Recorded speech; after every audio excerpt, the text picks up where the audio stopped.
Professional wrestling is the one true sport.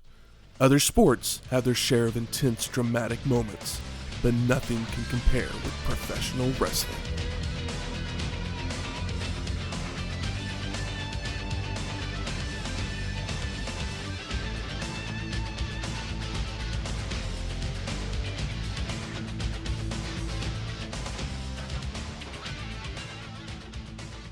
Welcome to Wrestling History X, where three friends come together to talk about the stories behind the matches.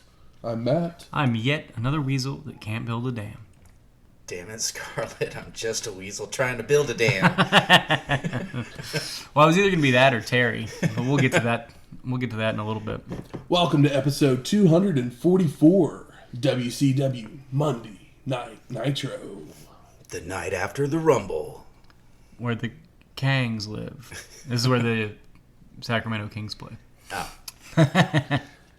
This was the 76th episode of Nitro, produced by the WCW. It would take place on February 24th, 1997, from the Arco Arena in Sacramento, California, with a TV rating of 3.0. Nice. Not bad. I've been to the Arco Arena plenty of times, a long time ago. Never been. Yeah, I mean, I lived in a suburb of Sacramento, so it made sense. Mostly Kings games, because they were cheap, and some monster trucks. Never saw any wrestling there. Did they do the Kings games like they used to do with the Drillers games in Tulsa, where you just get free tickets at the local convenience stores? I don't know if they gave away free ones, but like Nosebleed were probably like $5, so they bring like your Boy Scout troop there or something. It was Nice. It was a pretty cheap thing to do. And then every year when the Celtics played, we went because my dad's a Boston sports fan. But we are in Sacramento. Yeah, we are. So Shane, did you do what you do? Oh. He tried like hell. I did what I do adjacent. Yes, we are in Sacramento Monday night. I almost said Raw. Monday night Nitro. And yeah, I did what I typically do, where I hop on the old interwebs and do a deep dive into what the hell people eat, drink, do in Sacramento.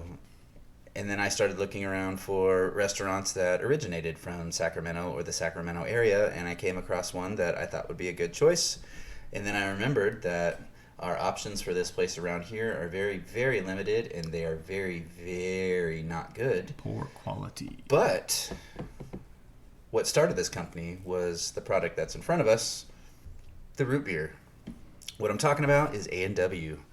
A&W started in 1919 in Lodi, California. Damn, I didn't realize it was that old. Yeah, it's 104 years old. It started as a root beer stand in Lodi, California, and then a few years later they actually opened a drive-thru restaurant. I don't know if it's necessarily a drive-thru at the time, because I don't know if cars were really what people drove in 1920. Maybe like a stand. I have no idea. A drive-up stand. Yeah, but either way, it's been around for a long, long, long time. Everybody most likely has tasted it at some point in their lifetime, depending on their age. They do have an actual restaurant that sells burgers and fries and chicken sandwiches and whatnot. But as I mentioned, maybe they're better in California, but the Midwest Southern versions that I've had of A&W restaurants have been worse than gas station food. I can attest to being a child in the Sacramento area, which Lodi is just outside of, a little south of it, between that and Stockton. A&W restaurants when I was a kid were they were a step up from a McDonald's or whatever, and the inside of them kind of had like the sit-down Pizza Hut vibe almost.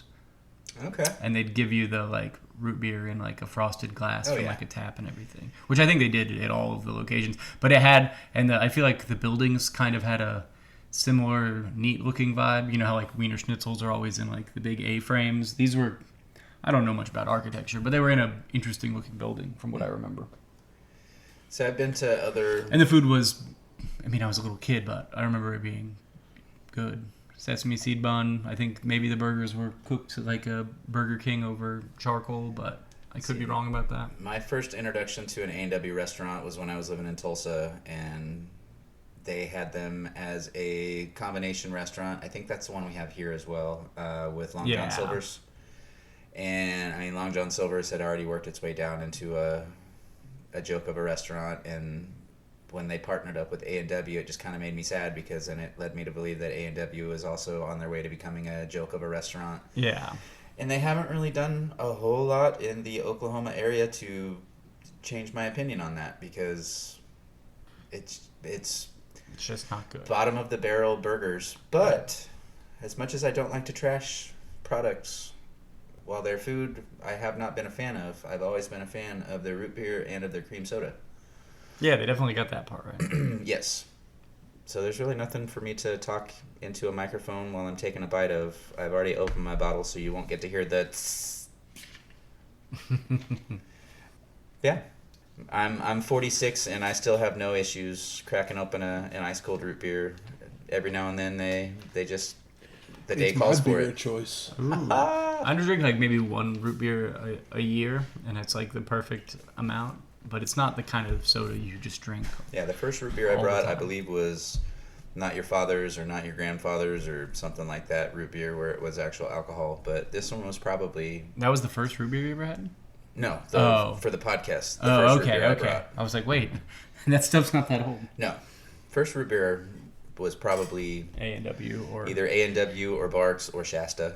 Remember Dad's? Dad's old-fashioned root beer. That was good stuff. I can't remember. I figure I would, because not having a dad, you figure I'd remember drinking something called Dad's. It's like yellow, a blue red, can, yellow, blue red, can blue, with yeah. a big yellow sticker that said Dad's old-fashioned. Yeah. Was that like a premium brand? I don't think so. Okay. I think it was more like the RC Cola version of root beer, Yeah. as far as like popularity or whatever. But I remember, I think Barks did cool stuff in the 90s where it's like, oh, you could get like Ninja Turtle temporary tattoos or Simpsons temporary tattoos in Barks at certain times. Barks had bite, man. Yeah. You know what the difference between A&W and Barks? The biggest difference. Caffeine. Yep.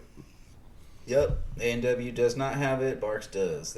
Really? I didn't know that. That's the bite that they always talked about. So usually when I wanted a drink without some caffeine, like late at night, Yeah. I go with the old Yeah. A&W. And see, I didn't learn that until I started working at restaurants. I heard parents bitching and moaning that their kid couldn't have a root beer because all we had was Barks. And what is it? A&W Zero or whatever is good. I've never had that. I bought it randomly early October, and had one, and it was nice. See, A&W was always like Barks was the one that I preferred to drink, but if I wanted a root beer float, it was always A&W, because Barks had too much bite and it messed with the flavor of the root beer float. But this one is always always perfect. Maybe a little sweeter, the Pepsi to Coke. Yeah, well, it has a little vanilla. I've always kind of been a believer that root beer has, or at least the A&W brand has a little bit of cream soda in it. Yeah. Checks out. A&W is definitely the premier cream soda brand. It's not like a well, they do sell micro brew or whatever. They do sell an A&W root beer that it'll be marked on there of aged vanilla. Oh, really? Yeah, but this one is not. Well, right around the same time as this Nitro episode, the theater got a few movies coming into it. What we got? Booty Call, Okay. Donnie Brasco, Okay. and Hard 8. All right. I've seen one of these movies. I'm going to go with Hard 8's probably the one you've seen. You got it. That's Paul Thomas Anderson's very first film. I've seen Booty Call. I've seen all three. I've seen Donnie Brasco. I can't remember if I saw Hard 8, because I watched all of these. I was working at Blockbuster when they came out on video, so I watched all of them then. I didn't see them in the theaters, but... I mean, if you had seen Hard 8, it would have been on Tape. DVD or VHS at the time. It was not a hit. No, definitely not. I mean, it has it has Paul Thomas Anderson's, like, a lot of his normal crew, like Philip Baker Hall and John C. Reilly, Philip Seymour Hoffman, his normal people that like in all of his movies. Yeah. But I gotta look this one up. It's definitely worth the watch. It's not. It's probably not anybody's favorite Paul Thomas Anderson movie, not. but it's like if you. There's no reason not to watch it. It's not one of those things where it's like, oh, he didn't figure it out. It's like, no, it's a very well-made movie. It's just, he went on to make some masterpieces. Donnie Brasco, I always think to myself that it is a... It's The Departed of the 90s. Okay. Well, I'm thinking of the director. McNewell. Yeah, I always think that it is... A weird choice for him. I always think it's the guy that made fucking Scarface and Carrie. Why can't I think of his name? I love him. And I can't think of it because I need to right now. I'm blanking on it as well. I talk about him all the time. Brian De Palma. I always think it's a De Palma movie, and then I realize it's not a De Palma movie, and I choose to watch something else. Because I've seen a lot of De Palma movies, and I've probably seen at least 70% of them. The guy's made a lot of stuff, and then I've realized that it's not a De Palma movie, so I just kind of move on to something else. It's my second favorite Michael Madsen film. That's cool. Behind Free Willy? Kill Bill, come on, guys. Yeah. I'm not typically a huge Michael Madsen fan, but... I am not either. Yeah, I don't know that many people are.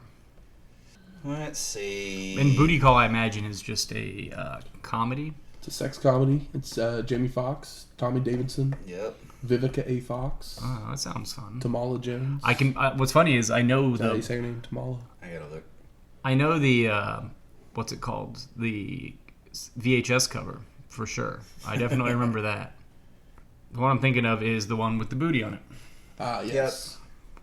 That was the actual movie cover. Yeah, that was the VHS cover. Because I definitely remember that. Yes, I had to rearrange that wall many a times. But Booty Call, it was good. It was fine. It was what you expected it to be. Yeah. I think it was one of the first times that I realized who Jamie Foxx was. Oh yeah. I mean, I know he'd been in some other things before. Yeah, I mean, he first time you cocked him as a guy. His time on Living Color. Yeah, I mean, he'd done plenty of TV shows, Moesha, and Living Color, those kind of things. Yeah, he had already introduced the world to Wanda and rocked their world. I mean, he was in The Great White Hype. Yes. That year before as well.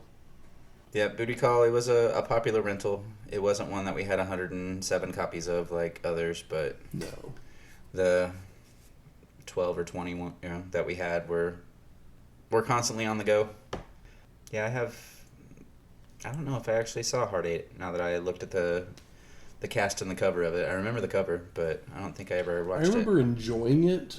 But it definitely is nothing that if you like P.T. Anderson and you've never watched Heart 8, you should definitely go check it out. But it's not something that I would tell people just to need to watch this. It's a good watch, but not like a particularly memorable watch. You know what I mean? Right. It's like, oh yeah, that was not the worst way to spend an hour and 45 minutes. But it's probably not anybody's favorite movie. I mean, it was a critic's darling. For sure, yeah. Yeah, because I mean that was around the time Gwyneth she was working her way towards an Oscar. 7 had already come out, so she was booming. She's great in 7, even though has a limited role. But in that limited role, she has to be extremely likable for the end of that movie to hit, and it does with her great scene with Morgan Freeman in the diner or whatever. But 7's a better movie than these 3. Nominated for a bunch so it's easier to talk about. Independent Spirit Awards. Best Supporting Actor for Samuel L. Jackson. Best Male Lead for Philip Baker Hall. Best Cinematography. Best First Feature. Best First Screenplay. But yeah. That was the majority of it. It sounds like all 3 of these movies are fine. I don't know enough about Donnie Brasco. If you haven't seen any of them, then, like I said, if you're looking for something to watch, none of them are going to disappoint you. Yeah. But nothing's going to blow you away. If you're a fan of anybody in the cast, you're going to enjoy him. Well, let's see if there's anyone on this Nitro that we enjoy. Lord willing, there got to be at least 1 or 2. Tony Schiavone welcomes us to the show as Pyro goes off, and he introduces the living legend Larry Zbyszko before showing us some stills from Super Brawl 7. And then we roll right into our first match. Public Enemy of Rocco Rock and Johnny Grunge versus the four horsemen of Steve, Mongo, McMichael, and Jeff Jarrett with Debra. Oh my gosh. Look at these two back together already. I know. So Mongo and Rock start us off with some shoving and a missed shoulder tackle in the corner, with both tagging out. So Grunge takes control with a hip toss and a swinging neckbreaker. And Rocco returns with an axe handle and a back elbow on Double J, and he goes to whip Jarrett, which is reversed, only for Rock to avoid a charge, but McMichael is there with a clothesline from the apron. Mongo's brought back in for a leg drop and stomps, before Double J chokes Rocco on the ropes, followed by McMichael hitting a pair of 3-point stance tackles. And Rock continues to be worked over by the Horsemen, when Jarrett catches him going for a leapfrog, powerbombing him down for a 2 count, which is broken up by Johnny. And the ref works to get Grunge out of the ring, so Mongo asks for the briefcase, only to smash Double J across the back with it, allowing Rock to roll up Jarrett for the pin and the win. Call back. Public Enemy on a streak. That's right. Post-match, Arn Anderson and the Nature Boy Ric Flair hit the ring, along with Mean Gene Okerlund. And Gene asks McMichael what he's trying to prove, with Mongo replying that everyone saw what Double J did last night, so he has to welcome him into the Horsemen. McMichael continues that when your brothers mess with you, you take them in the backyard and you get back what they took from you. Now, this entire time, Jarrett has just been livid in the corner, being held back by the enforcer, when Nate cuts off Mongo, saying that Double J is now with us, that they need team players. And over the last 11 years, the Horsemen have earned the respect, with the task at hand being to show everybody here why they are the symbol of excellence. Double A then tells both men to listen.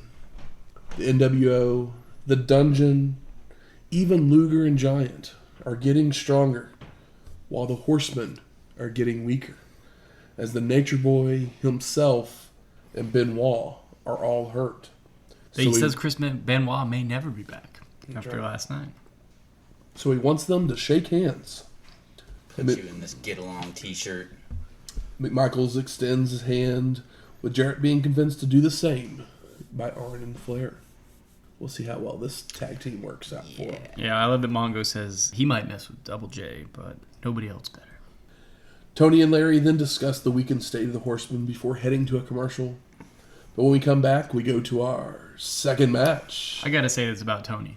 Who let him go out there in a gray sweatshirt? And it's got the WCW embroidery, but he just looks like a chubby kid swimming in, like watching Saturday morning cartoons in his sweater. It's such a bad look for television.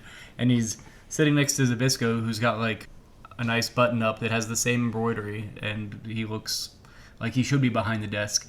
And Tony looks like he should be behind a bowl of cereal. It's very funny looking. Our second match, Galaxy versus Hacksaw Jim Duggan. Did anybody think that Galaxy was La Parka for a split second? A little bit. I did too. I just laughed at the fact that we went through a pair of 3-point stances, and I guess it called out Duggan. Yeah. Mm-hmm. Why aren't Duggan and Mongo tag team?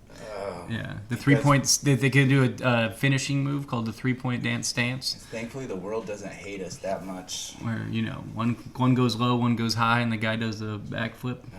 Total 3-point stance-a-nation. Mm-hmm. So we haven't seen either man since World War III 96, episode 229. And Duggan uses his size advantage early on, hitting a back body drop and a series of clotheslines. USA. While Shivani thinks that Savage was forced to join the NWO just to get back into wrestling after being blackballed early in January. I mean, hey, that's better than him doing it for any other reason. So Galaxy bails out to the floor, only for Hacksaw to follow to keep up the attack, slamming him hard on the ground before rolling him back in. As Duggan comes back in, Galaxy is able to land some strikes, only for Hacksaw to just shake them off, drape him over the ropes, and deliver some clubbing blows to the chest to send Galaxy flopping out to the floor. Now back in the ring, Galaxy's whipped to a corner, which he leaps up and off with a moonsault, only for Duggan to just sidestep it, sending Galaxy crashing to the mat. Is this where Samoa Joe learned it, guys? Joe. Hacksaw nails the 3-point stance clothesline, tapes his fist, screams for Hogan, and drills Galaxy in the head for the pin and the win. Post-match, Duggan heads up the aisle and meets up with Mean Gene, who asks him his thoughts about Super Brawl. And Hacksaw says, first, it was Terry. And now Macho Man. Asking what's wrong with them. Did they forget about the Make-A-Wish Foundation, the Special Olympics, and all their fans out there? Duggan continues that they may have all the money and power, but their hearts are black. That he will stand and fight, not stopping, not hiding. He even calls out Hogan, saying he can beat him, before calling Savage a little man, and that he will trample over him as well. He almost says ass. I mean, his A. His A. Yeah. I'm gonna kick your A. He's probably already not gonna get the match he's trying to angle for in this wonderful promo by using the name Terry. Probably is enough to be like, yeah, we're not doing this. Hacksaw tells Hogan not to send his jabronis after him, that when he attacks, it won't be through the back door. He will kick in the front door and take them out. Creepy. I mean, it's a really good Best Hacksaw Duggan promo yeah, ever. he's pissed, and like the crowd is behind him, and it's the most excited I've been for Duggan ever. I mean, this has to be leading up to something, right? Totally. That was my question. Was like, I feel like Hogan wouldn't give him the time of day at this point, but at the same time, I can kind of see it, and it almost feels like he's just speaking it into existence. But would he really go that far off script, considering we know Hacksaw is one of like the nicest guys to ever come out of wrestling, supposedly? Well, the answer is no, as we won't see him again until November. Oh, well, good for trying, Hacksaw. Yep. You did a great promo. You were fired up, and I believed you. We go to break, but we come back to Tony telling us that you can go to WCW.com and hear an audio simulcast of Nitro in Japanese or Spanish for the first time in wrestling history. Hey, check Yeah, that out. that's impressive. History being made. Oh, get your February make sure to 24th, 1997, the first Spanish and And Japanese simulcast. simulcast or translated simulcast. So make sure you update your QuickTime player. Today in pop culture history. So we go to our third match, Joe Gomez versus Hugh Morrus. Cool. We haven't seen Gomez since World War III 96, episode 229. Could have told you that I'd never seen him, and I guess I would have been alive. A feeling out process to start until Joe floats over a laughing man charge, getting a roll-up for a 1 count. Morrus then takes control with boots and other strikes, when Gomez gets another roll-up after being whipped to the ropes for a 2 count. Joe grabs an armbar that the laughing man fights his way free from to nail a clothesline and a rake of the eyes. Gomez then goes for a leapfrog on an Irish whip before hitting a dropkick, grabs another armbar, only for the laughing man to again fight his way free, catching Joe this time on a leapfrog attempt and slamming him down. Morrus heads up top to deliver No Laughing Matter for the pin and the win. I mean, the No Laughing Matter was very impressive. Big ass moonsault. But then he does the like split leg pin as if he's Nikita Lyons on top of Joe Gomez, and I really got a kick out of that. We get another commercial break where we get an NWO merch ad. And Ted DiBiase tells Six he looks like $1 million, styling in a black denim jacket. Call this number or send money to the P.O. box, because you would be styling too. Got it? Get it. Good. Then we go to TBS Superstation presents WCW Saturday Night, 6:05 Eastern Time, where you will see Faces of Fear versus High Voltage, Public Enemy versus the Amazing French Canadians, Chris Jericho, Super Callow, Scotty Riggs, and many other top superstars. Hey. I wish the French Canadians were more over. They were fun. Yes. I'm sure I'll never see them again. Oh, I bet we see him again. Maybe. And, not in any real way. Shivani then shows us steals of Benoit versus Sullivan from the previous night. Before we go to our fourth match, La Parka versus Ice Train with Teddy Long. And as Ice hits the ring, we get some pre-recorded comments from his manager, taking Miss Jacqueline to task, saying that the Taskmaster would have never sacrificed himself for her like the way she did for him, telling her to get out of the dungeon now. Teddy's going after Jacqueline, huh? Guess so. I have no clue where this leads or if it leads to anything. Maybe they want their own nation. Could be. They already got their own Maivia. Or maybe somebody remembered, hey, we've got a women's championship somewhere in the company. Yeah, I guess Jacqueline looks like she could have a belt. Yeah. She's huge. Very fit lady. So Parka attacks as the bell rings. The Ice Train just starts no-selling everything and delivering chops, hip tosses, and a power slam, as Tony wonders why Teddy cares about Jackie so much. And Train continues with an avalanche attack and forearms, until Parka nails an enziguri and a top rope spinning heel kick for a 2 count. Tony also lets us know that Ice Train is taking some time off to train. So they're like, oh, go get better. You're large. Parka starts running the ropes, leaping at Ice Train, only to be caught and driven down with another power slam, followed by a splash in a corner. And the Parka slows the momentum with a jawbreaker and a pair of spinning heel kicks that sends Train rolling out to the floor to regroup with the guidance of Long. But Parka comes flying out with a corkscrew plancha. Now back in the ring, the two men trade clotheslines, with Ice Train getting the better of the exchange, followed by a scoop slam and a whip of La Parka to a corner, where he leaps up and off, only to be caught and taken down with another power slam. Train then finishes it off with a train wreck, which is a leaping splash, for the pin and the win. Toot. Post-match, Teddy and Ice Train yell out, What's side? as we head to break. I like Ice Train. That's all I got to say, really. I also like La Parka, but He still feels like he's wearing a Halloween costume. yeah, that's his thing. Yep. He's wearing skulls on his shoulders. We come back to Shivani sending a special message to Roddy Piper. He's champion in Tony's eyes, and Hogan doesn't deserve the title.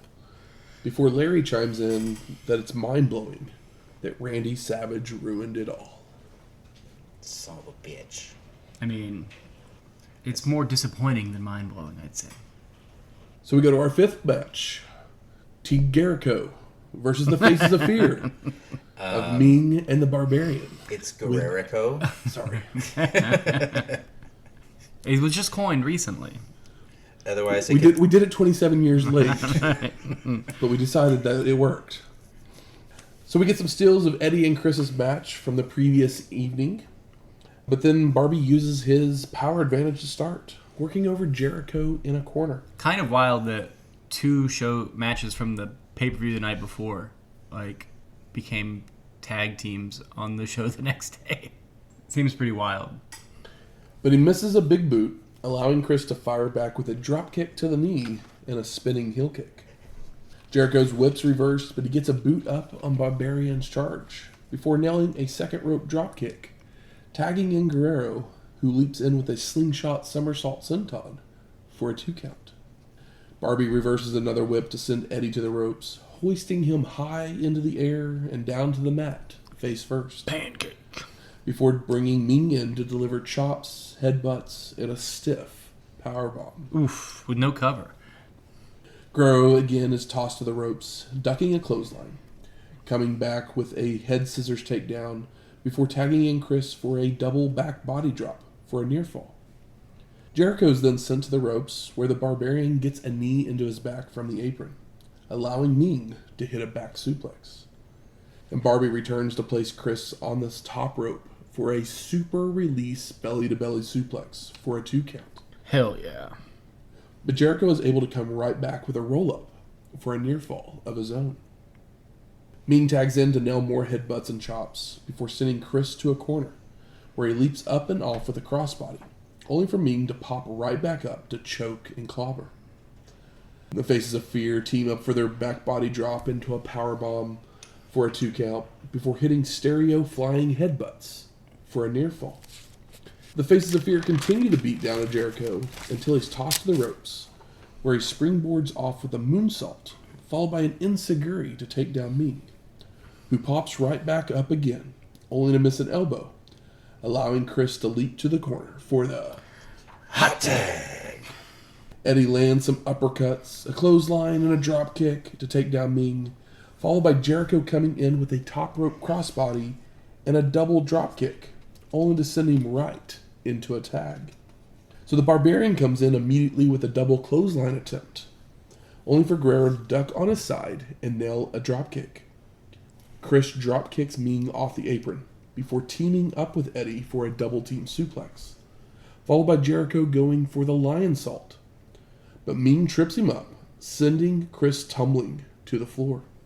Guerrero's headed up top when Dean Malenko runs down to shove him off, right into a Barbie sidekick for the pin and the win. Eddie got his payback. Yep. But, I mean, what a fun match. Like, Absolutely. yeah. My biggest complaint would be that, like, Eddie and Chris don't sell the big moves enough, but we're on TV, and they're little guys. They got stronger recovery time, right? Exactly. They're agile. But to see two guys that can throw anybody on the planet around, throw around two guys that are, like, technically sound and can take the moves, this is the stuff I want to see all the time. Yep. We had to break, but when we return, it's hour number 2, along with Pyro, Iron Mike Tenay, and Bobby the Brain Heenan. Hour number 2 means you can say, damn. And they run down some of our remaining action before turning their attention to Macho Man and Super Brawl, with Tenay saying he was convinced Savage was on Sting's side until the shocking turn. But where does Sting stand? While the Brain says that Hogan's lucky, but does question where Sting stands.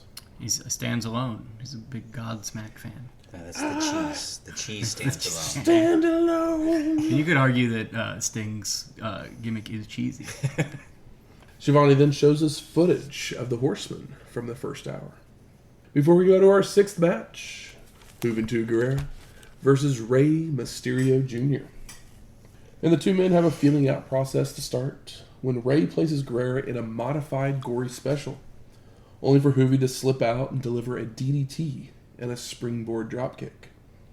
And Guerrero starts working the leg until they go through a sequence of mat reversals and pin attempts that ends with Juvi hitting a spin kick and chops. And the announcers let us know that Rey has had a recent knee injury, so makes sense for Juvi to be working it over. And the two start running the ropes, with Rey being backdropped onto the apron, only to moonsault back in, which Guerrero ducks and nails a moonsault of his own for a 2 count.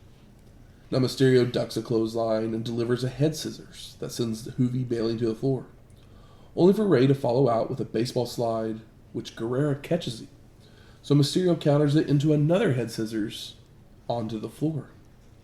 Now back in the ring, Rey heads up top, but Juvi meets him there and sunset flip powerbombs Mysterio down to the mat for a near fall.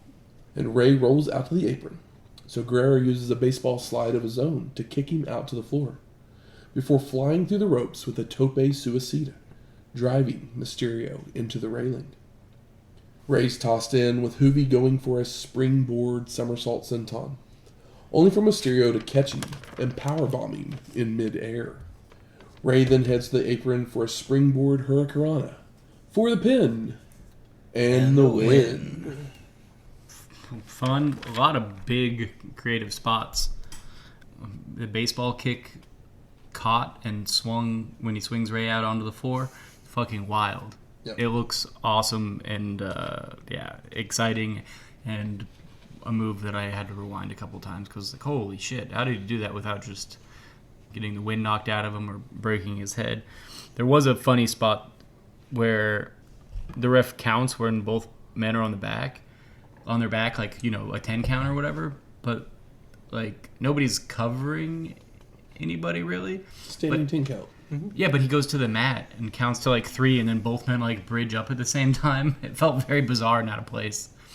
But that's just that logic. Was during the mat stuff. It was during like the test of strength, like monkey flips type stuff or whatever. But then they're both on the thing, and he counts. But it's like, well, I think since they had their hands in each other. Yeah. Technically, one of them's they're on top of each other. Yeah, but it just like it didn't. But the bridge up on 3, it's like, I don't know. Like it looked cool, but logically it was bizarre. Where I like, made me scratch my head. We go to break, only to come back to the 1-800-COLLECT Road Report with Stagger Lee Marshall. And he's at the CNN Center in Atlanta because next week's show is at the Omni, which is across the street. And Marshall is reminded of a great movie, Gone with the Weasel, saying the classic line, "Scarlet, weasels can't build a dam." Yep. I mean, it's true. He said it. Beavers build dams. So we go to our 7th match. Okay. Pat Tanaka versus Prince Iaukea for the WCW World Television Championship. And we haven't seen Tanaka since the Great American Bash 96, episode 205, when he was under a mask as El Gato. That's right. The cat. But the bigger thing is, did anyone recognize Pat Tanaka's music? Oh, yeah. It took me a second, and then, yeah. It's Goldberg's music. Oh. Weird. Yep. I've had it for a while. But no pyro. Like, literally it started playing, and I was just like, it's not time for Bill Goldberg yet. Waiting for the sparklers to go up. Yeah. What's also funny is like, they have this track just sitting around. We'll use it for Pat Tanaka, but on the pay-per-view, last night, the Giant came out to no music. Yes. At all. Yeah. So it's just like couldn't give him this, but I guess it's one of those things where it makes him even more the underdog when he comes out, to silence. So we see stills from Prince's match from the previous night as the two men start off by trading arm locks until Iaukea takes Pat down with that arm drag. Tanaka goes to the eyes and grabs a headlock before putting the Prince down with a shoulder block. But Iaukea fires back with a double thrust. The Prince then goes for a kick, but Pat catches it and nails a dragon screw leg whip. I popped for the dragon screw. And some chops, only for Iaukea to again fire back with clotheslines. The Prince tosses Tanaka to the ropes, goes for a leapfrog, only for Pat to catch him and powerbomb him down for a 2 count. Ooh, love a sit out. Iaukea then reverses a whip and catches Tanaka with a Samoan drop, followed by a springboard senton backsplash, before heading up top to fly off with a crossbody for the pin and the win. Solid match to build old Prince Iaukea. Ikea. I don't know his actual name. I wanted to make a PI joke, Magnum PI joke, but hey, it's okay. Yeah, let's find out. I do like that Pat Tanaka wears like... We might need to know this for future trivia, so... Like full-on traditional, like, Japanese garb. Let's see. And wrestles in it. Iaukea. His name's Robert. Name. I'm guessing Robert. You have something in common with him. His name is Michael. His name is Michael Lauli Hainer from Honolulu, Hawaii. Michael P.I. doesn't really have a ring to it. Michael L.H. But, I mean, technically, he has the Magnum crossover because Magnum was in Hawaii. There you go. So, it's pretty much there. It's instantly made Prince Iaukea much more interesting in my eyes. Yeah. We are reaching the same way WCW is by trying to get Prince Iaukea over. We're giving him a backstory. We go to break, but when we come back, we go to our 8th match. Jesus. Ultimo Dragon with Sonny Onoo versus Dean Malenko. I mean, yeah, I love both of these guys so very much. Ultimo Dragon's song is so good. So today says we can consider this a number 1 contenders match for the Cruiserweight title before more still shots from the previous evening. I mean, this match is just Chef's kiss on paper. And old Dean still gets a rematch because he just lost his title. So the two men are back and forth, takedowns and holds, until Dean goes for a back body drop, only for Dragon to land on his feet and leg sweep Malenko. They then both reach in for a handshake, but Dean yanks him in to slug him and take control with kicks and elbows. The ice water in his veins is getting frosty. Malenko telegraphs another back body drop, so Ultimo goes into a series of kicks, followed by a drop kick for a 2 count. Dean recovers to trip up Dragon before tossing him out to the floor to continue the punishment by whipping Ultimo into a guardrail. Back inside, Malenko drops Dragon with a brainbuster for a near fall, before working the back with a camel clutch, only for Ultimo to slip out and reverse into a modified surfboard, followed by going in to a Muda lock. Did you know that Dean Malenko is not only the man of 1,000 holds, but he also has lots of counters? Back to their feet, Dragon telegraphs a back body drop, with Dean delivering a sunset flip for 2. But Ultimo tries to come right back with a powerbomb, only for Malenko to block and reverse into a back body drop.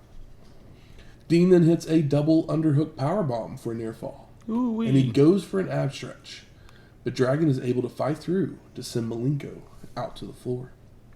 And as Dean makes his way to the apron, Ultimo's springboard drop kicks him back down, followed by another drop kick through the ropes and a top rope crossbody. Damn. Back in the ring, Dragon's tossed into the ropes, with Malenko trying for a pop-up powerbomb, but Ultimo counters it into a hurricanrana for a 2 count, with Dean then pulling him over for a near fall of his own. Dragon then charges into a corner, only to meet a big boot, but he does take Malenko down with a drop toe hold before delivering a law magistral for a 2 count.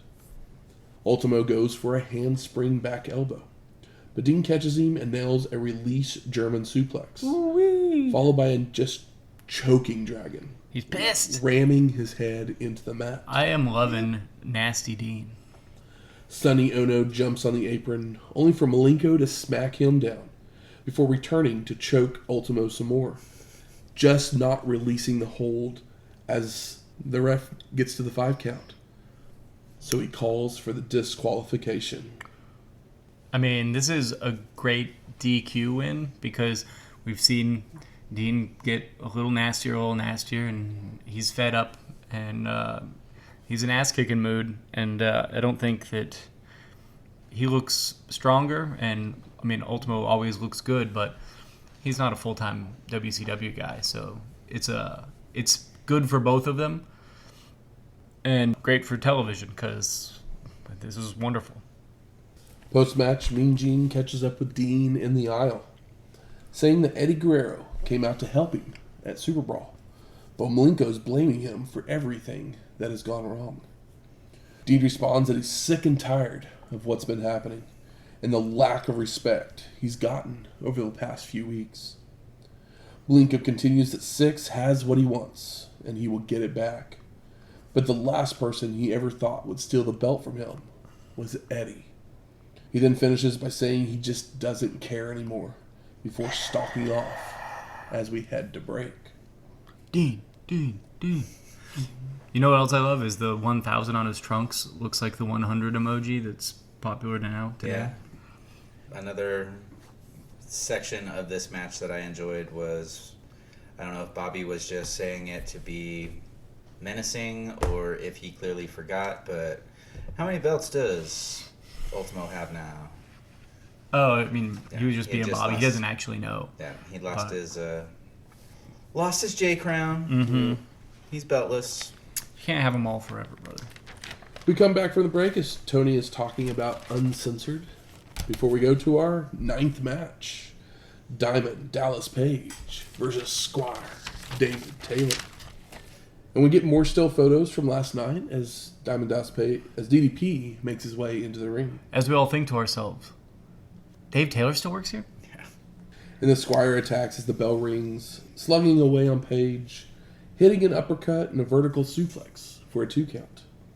DDP fights back to deliver an inverted atomic drop and calls for the finish when the Outsiders make their way out. That was the crowd popping for the Outsiders.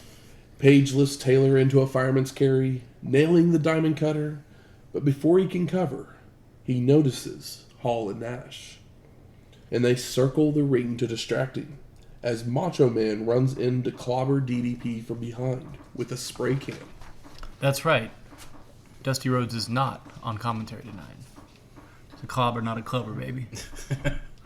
A fan then jumps the rail to join the fun. So the NWO beats him down before returning their attention to Page, spray painting his back. Yeah, and leave it to the drunk guy to punch him in the face when everyone else just like pushes him out of the ring, because like the guy shouldn't have done that. But like Scott Hall gets a good one to the side of his head, and then Randy and Kevin just like push him out of the ring, not in any even like any crazy way. Yeah. Like there's no way in hell that guy could have done any damage to those three giant men. That's without a weapon. 2 former world champions, and one never was a world champion. Yeah, and Scott Hall was the one that was a bouncer back in the day. Kevin then hands an NWO shirt to Savage, Boo. which he puts on, followed by heading up top to hit an elbow drop.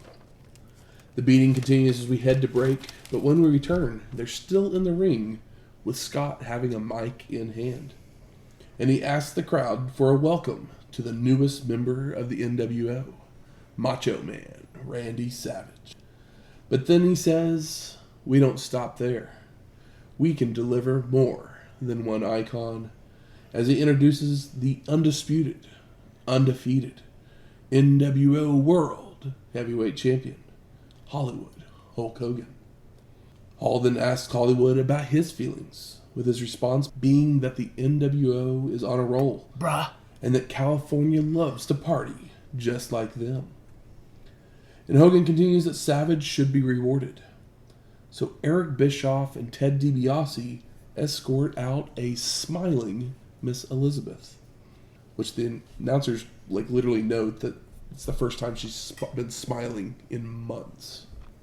And Macho says that is sweet. Before Scott says that when you're NWO, you're NWO for life. We're getting boos and cheers, but boos are always louder than cheers, so. And everybody knows that Sacramento's NWO territory as we head to another break. And Scott Hall was Fucked up. maybe not visibly, but vocally. You could tell that he had imbibed in alcohol and or pills. Which is sad, because I was thinking to myself while watching Super Brawl that Scott actually looks pretty good. Yeah. And then the next night on Nitro, he looks like he's all fucked up. I mean, he didn't have to work, so True. maybe that's why. True. Maybe there's some, He just, some internal drug addict rules in his brain at this point in time. We get the uncensored 97 ad with Hugh Morrus behind bars again, before returning to our 10th match. Harlem Heat of Booker T and Stevie Ray, with Sister Sherry Sister. versus Lex Luger and the Giant for the WCW World Tag Team Championships. And Booker and Lex look to start, but suddenly Eric Bischoff comes running out before any action happens, grabbing a mic. And Shivani predicts that Eric will be stripping the champions of their belts, as Bischoff says he brought some friends as the NWO trickles back out. Bischoff says they have a problem here, but he has a simple fix. Luger was out of order last night, and the belts belong to the outsiders. Lex did not have a doctor's release and was not authorized to wrestle. He even used the cast in the match, so he follows that up by asking for the belts. I thought they said on the show, on Super Brawl, that he had been released, but then he was just barred by Bischoff. He had been, the doctors had given him the release, but Bischoff's still the president of WCW, and he said no. I'm just doing my fact checking, since old Eric said that he didn't have his doctor's note. All right. Luger says he will need to be carried out on a stretcher before he hands the belts over. That he is sick of all the politics, but does say he has an offer for Eric. Lex continues that he's willing to hand the titles back to the outsiders if Bischoff will put up all of the titles at Uncensored. And Eric immediately agrees. I was just kind of like, you don't have any clue what you're agreeing to, buddy. Also, Uncensored needs something. They were saying it was like no belts, no titles, no rules. It's like, why buy it? But we want to see title changes.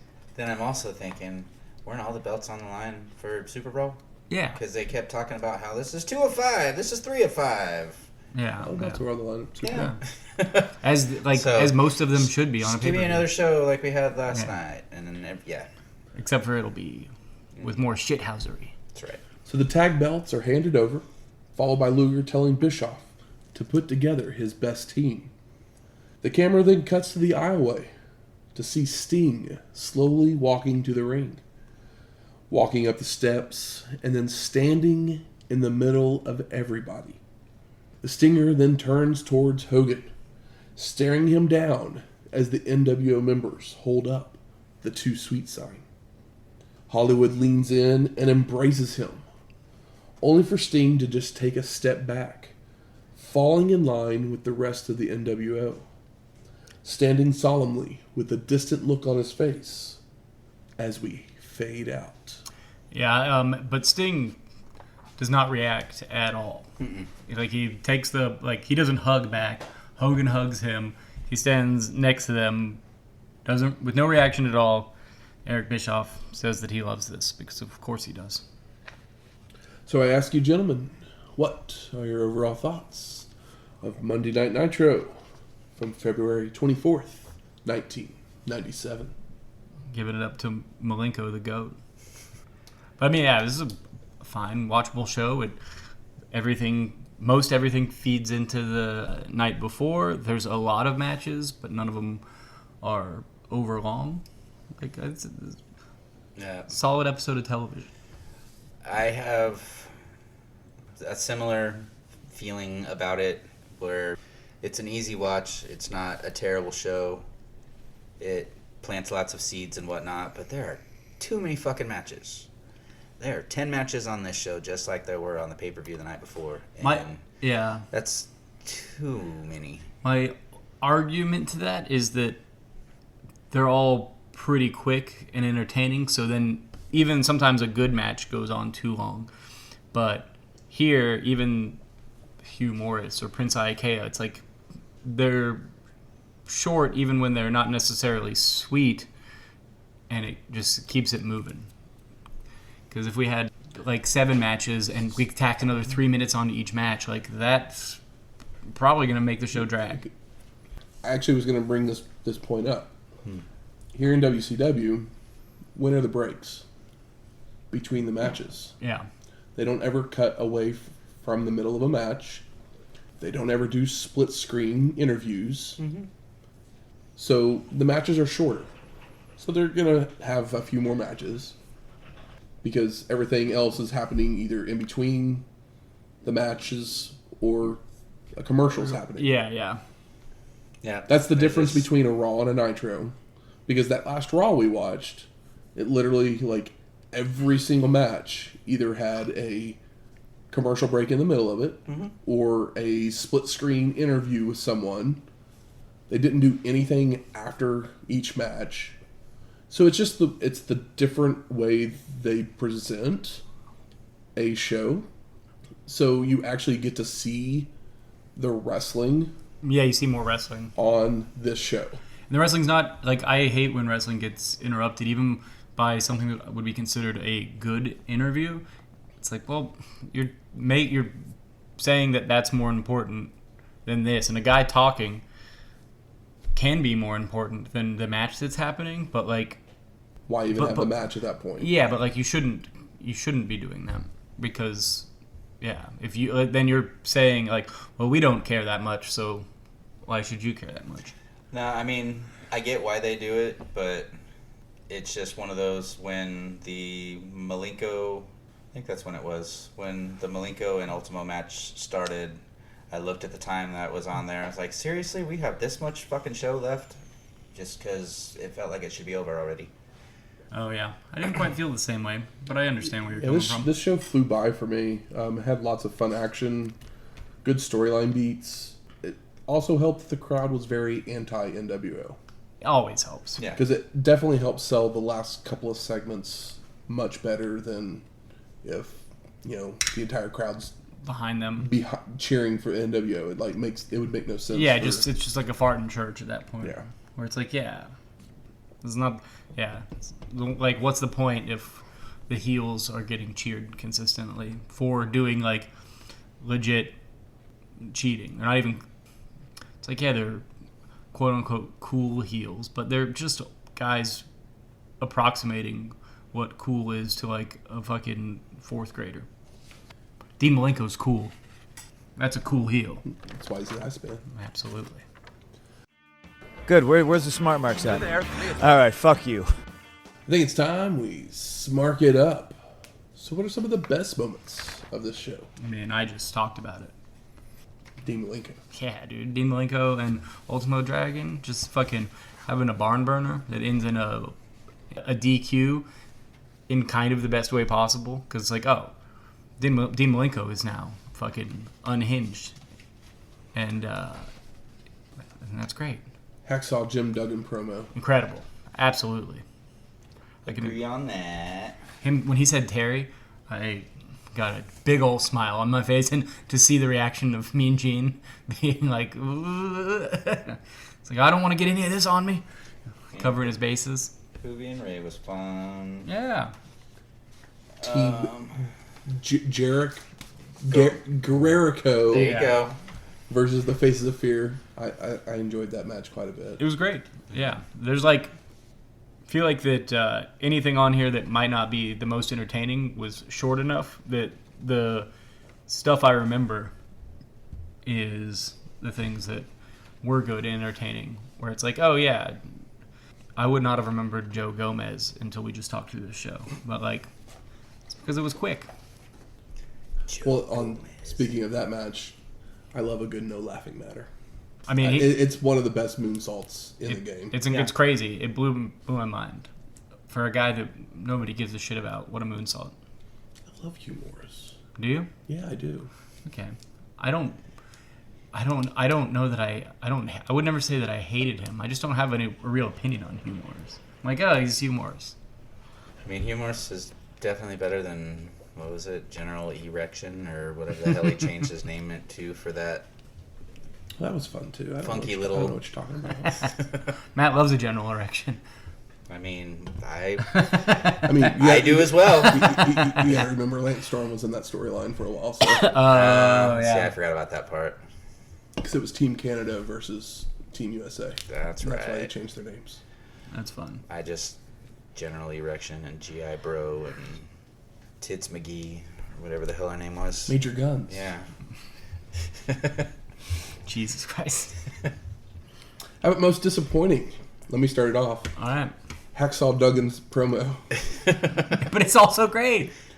But it doesn't go anywhere. Well, yeah. That's the problem. I mean, the thing is, I knew that it didn't go anywhere, but then you confirmed it. But I had strong feelings that it didn't. But it's kind of a bummer because he's over. The promo itself's not the disappointment. It's that, like, he does this promo and then it's like, just give the dude a fucking TV main event at some point. Yeah. I mean, he's going to get... Prince Iaukea needs a new opponent. Yeah. But he might have to lose then, so... But Hacksaw, like, we were so over Hacksaw pretty recently, and here I'm kind of pumped on him for just because...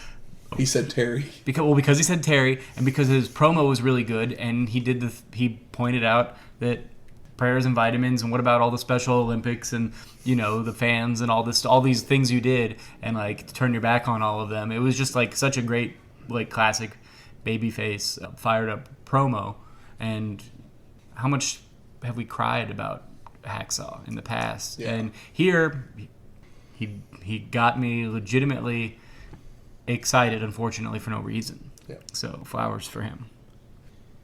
I mean, I already said there's too many matches for me for a Nitro, but I get why they do it. I'm trying to think. Because, like, all the squash stuff serves its purpose well. I mean, technically, the last two matches aren't matches. Yeah. No. That's the, NWO half hour. Macho Man yet again proves that he cannot tag anything with that spray can.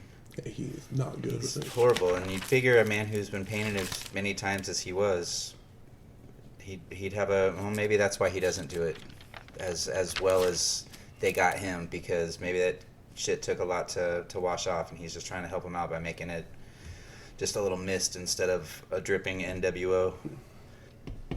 I don't find anything on here particularly disappointing. No. I'm happy for Ice Train, even though it probably won't amount to much either. But it's just nice to see him back. He's If the Teddy Long Jacqueline thing doesn't go anywhere, I'll be disappointed in that. Yeah. Ice Train with Jacqueline and Teddy Long sounds awesome. Sounds like it could be something neat. Yeah. Or at least, it sounds like a fun, like lower middle card. Prince Iaukea, Ice Train, World TV Championship. I just want to see Ice Train just spine bust the shit out of him. That's right. How about best performer of the night? It's Dean Malenko. Because he totally sold the heel turn. Yep. Yeah, absolutely. Just with his attitude change and everything. Mm-hmm. And he'd been building it up. He built it up a little bit the night before, went a little bit harder tonight. Wonderful DQ. And then the quick fired up promo. Cool, cold Dean Malenko is great. It's awesome. It's kind of like a good... It's still better, but it's kind of like Sonata. Cool head, clean, calculated, but sometimes you want to see somebody show some emotion, and seeing Dean show some emotion really means a lot when he's been the guy. It's like so level-headed and like clinical, and he did it well and in a believable manner, which isn't easy because we've seen so many people fumble that ball. How about most surprising? The debut of Goldberg's music. Yeah. As far as I know, it's a debut. I would say that... it might not be the debut of it, but it's the first time we've heard it. Yeah, the first noticeable. It totally makes stupid wrestling sense, but they were like, oh, we're going to gift you Elizabeth, was bizarre and surprising. There was someone that had Rey Mysterio's music like 6 months before he had it, too. Yeah. So, it's... They just don't expect you to remember because, the internet's not a thing at this point in any real way. Although there is simulcasts. But yeah, the Liz thing, I'm like, what is this going to amount to? I feel like Liz is so touch and go that it's like, good for her for getting not pay-per-view, but good for her for getting paid. But I know that this ends with her dying from pills. So it's just like, just get out of wrestling, Liz. You'll be okay. Just go home and do something else. Hindsight. That Squire David Taylor is still there? That was very honestly, maybe surprise of the night, because I was like, he still works here? The first thing when they said his name, Squire Dave Taylor, I wrote down, who knew he still worked here? I kind of forgot all about him, honestly. Maybe he's been squashed for years on Nitros we haven't watched. Who knows? I'm sure. I'm sure too. He's a main event performer on WCW Saturday Night. And now for a look back even further into the history of wrestling. The dusty finish. Barry Windham had won the NWA World's Heavyweight Championship, with the Nature Boy Ric Flair coming out to help him place it around his waist. But the Lone Wolf had decided this was all mind games and would feud with the Horsemen, leading to a title defense with Nate at Beach Blast on July 18th, 1993. The two men would fight in and outside the ring to start until Windham would take control with a Samoan drop, a power slam, and a superplex, but would then miss a flying elbow. The Nature Boy would fight back with a crossbody and a back suplex before locking Barry in the figure four. Windham would reach out for the ropes, but his shoulders would be on the mat for the pin, making Ric Flair a 9-time champion. The next few months, tensions would arise between WCW and the NWA, causing World Championship Wrestling to withdraw from the partnership, forcing them to change the name of the Big Gold Belt title to the WCW International World Heavyweight Championship. The Nature Boy would go on to face a ravishing opponent in the near future, while the NWA would find a new partner soon, only to run into a few more problems. I miss Rick Rude. Same.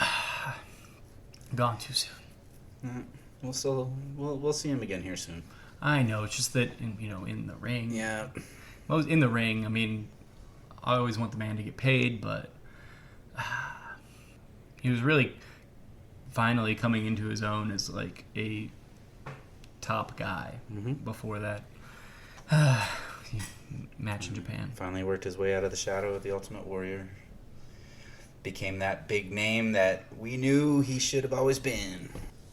Next week, WWF Monday Night Raw from March 3rd, 1997. We're going overseas. That's right. Berlin. Germany. So the music from this week's show is Firestorm and Rock House by FCD Music, because NWO was standing in the ring strong. Unfortunately, always on top.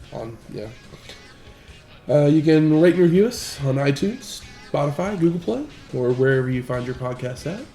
Do as Michael says. 5 stars or no stars. Come on, we're trying. If you have any questions, comments, concerns. Have you ever been to Germany? What'd you do there? What'd you eat? What'd you drink? We don't really answer. Flat pieces of pork and round pieces of cylindrical pieces of pork. Some pretzels. Yeah, potatoes. Yeah, but no, we're going over to Germany, and as per usual, Shane would like some ideas to come up with something to bring for this. We always need stuff for Philly. Philly is always just mostly focus on Philly. Yeah. Once we've been to Germany for like the 73rd time, then I might start asking for more. But the second time might be in like 2024. Yeah. There's a reason we're covering this. But give us a shout out on the X. Add us. Slide into our DMs. Tell us what you thought of this show or any of the shows that we watched. What are your favorites? What do you think we should watch? Let me know. I want to talk to you. Is Prince Iaukea underrated?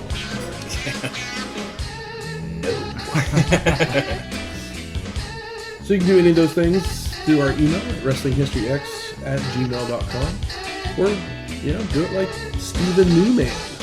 Steven Newman. He sent us a DM on X. I saw it. At Wrestling Histox. That's Wrestling HISTO. X. We'll talk to you next week. Thanks, Steve. Later.